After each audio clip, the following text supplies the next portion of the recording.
Look at that. That's some hot action right there, baby. What were you saying, Dan? I think I got the biggest fish here, babe. Well, how about it? What do you got? Always got to watch grabbing them. Those treble hooks. You got to grab them firm with that thumb. Put it right in there below his tongue. Grab his jaw and it kind of immobilizes him. And right there, ladies and gentlemen, this is a short largemouth, but he's got shoulders and mass. It's a good bass. We're gonna try and measure him up against any of the other ones. I'm gonna show you how to use, you've heard it before, the dink board. Here is the proverbial dink board. What you want to do is properly measure a fish that has to stay within the limits that are set out, which is in this case have to be 15 inches or better. Obviously you can see this fish is too short. He's about a ½ inch short, and the way you do that, you go like this with your tail to try and get the utmost point to measure, to break this line at 15 inches. So here, this would be this would be illegal fish, and therefore has to be released. So that's what I need to do with this fish here.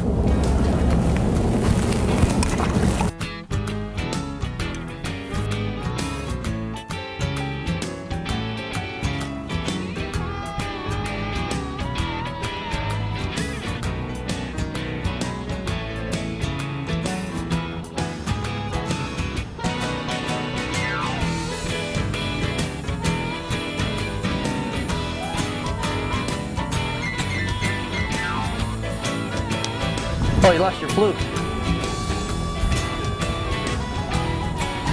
Then he's a pumper. He likes to pump his rod. When he's bringing in a fish.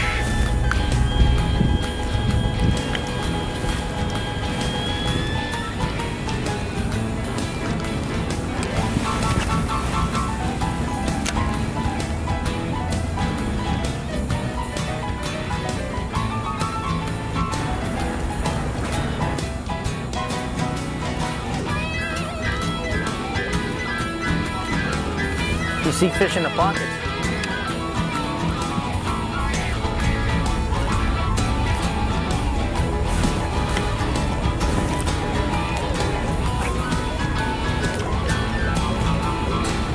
Lake Erie might be known as the walleye capital of the world, but it's not too shabby for bass. Both of the black bass species, smallmouth and largemouth. You can literally catch these critters all the way from Detroit up to Buffalo in any of the harbors, bays, and marinas. A little bit later they drift out to 17 to 25 feet of water. Pound for pound, bass are some of the strongest fighting fish in the world. I'll chase these critters up here anytime over a walleye, especially on a day when the lake is hard to get out on, when you got choppy waves and you don't want to travel out 7 to 10 miles in search of walleye. Stick around the harbors, you'll be able to catch these things all day long.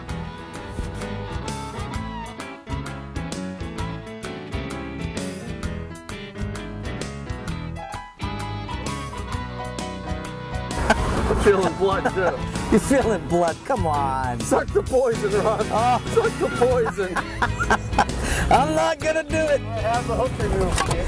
Yeah, you know what? If I had, Denny, unfortunately I think if I had to do that, I probably wouldn't suck the poison out of that position right there. I'm sorry to say, my friend, you would maybe go.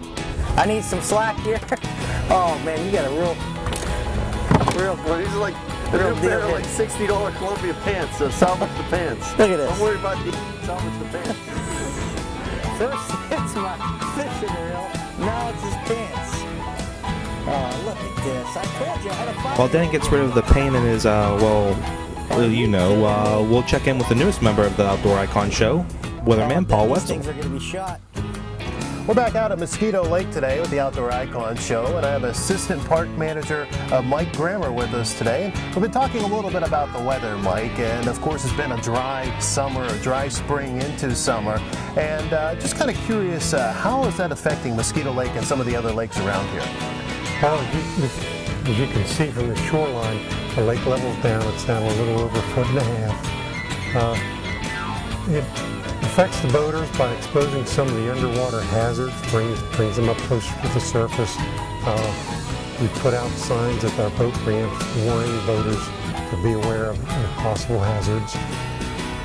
If you look in the bay here, you'll see a good bit of weed growth, which is a little more than normal. The lower water level, the sun reaches the bottom of the lake and allows weeds to grow in places where we wouldn't normally have quite as many weeds. Now, is that becomes a problem for the lake, or is that more food for maybe some of the species in the lake? Or well, it offers protection for the small fish. When it becomes a problem is, I don't know if you're familiar with Lake Erie and what they call the dead zone out there. Okay. Is when the algae and plant material dies, falls to the bottom, decays, and consumes the oxygen. Gotcha. So when this material dies, it will consume some of the oxygen in the water, but we've not experienced a level to the point where we have a fish kill.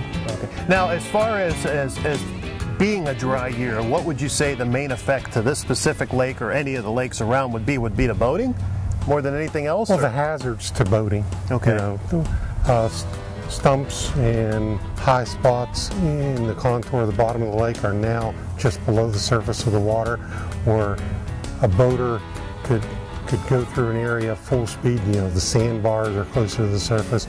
Now they have to be a little more careful, pay a little more attention to where they're at. Now, what would you recommend to boaters coming out? I mean, is there anywhere they can look or find the information possibly? Are there maps for the lakes like this? Oh, there's maps that give you the lake depths at normal pool. Okay. And you can use those. They really don't mark the particular hazards because sometimes they change. Okay. Sandbars do Understandable. move. And the best thing to do is know the lake. If you don't know the lake, stay out in the channel. Okay. Okay, and then a lot of that's marked in a lot of locations out here, Yeah. so you know where that is. Okay, well listen, thank you very much for joining us today, and let's hope we get a little bit rain working on us this summer and see if things change around for us. But we appreciate you joining us today here on the Outdoor Icon Show. We'll have more coming up. Well, we had some good topwater action, right, this morning here Good down at action when Presque it's cloudy and early morning. It's about 10:30 now. The sun's out, the clouds are breaking up, and we can just sense the fish going down deeper and deeper. Yep. We're starting to get them below the surface, so we're going to regroup, Recharge with a little bit of water. Blake and Rick are tying on some deep water stuff, and we're going to try to go out there and catch some of this big smallmouth in 20-25 feet of water and show our viewers how you have to transition, how you have to be fluid with things. You can't keep the same tactics all day long. So it's about being flexible and being able to adjust in order to try and catch more fish. And sometimes you got to leave fish to get bigger fish. You know, we could have stayed in there all day long, caught the dinks, caught some white bass, but we're in search of the big, illustrious 4 or 5 pound smallie. Or largemouth, for that matter. I'll take one of those. So we're going to move out. We're going to change our tactics up a little bit. And we can do this all in one morning here in Presque Isle Bay. So you can do 4 or 5 different types of fishing in one morning, depending on the weather. And right now we got a little change in the weather, so we're going to use that to our advantage. Well, we're ready to rock and roll here on the Outdoor Icon Show. We'll be right back here with some more hot action. This Outdoor Icon Show factoid is brought to you by First Metropolitan Mortgage. Ohio's state record for smallmouth bass weighs in at 9.5 pounds with a length of 23.5 inches. It was caught by Randy Van Dam on June 16, 1903 on Lake Erie. Stay tuned, the Outdoor Icon will be right back.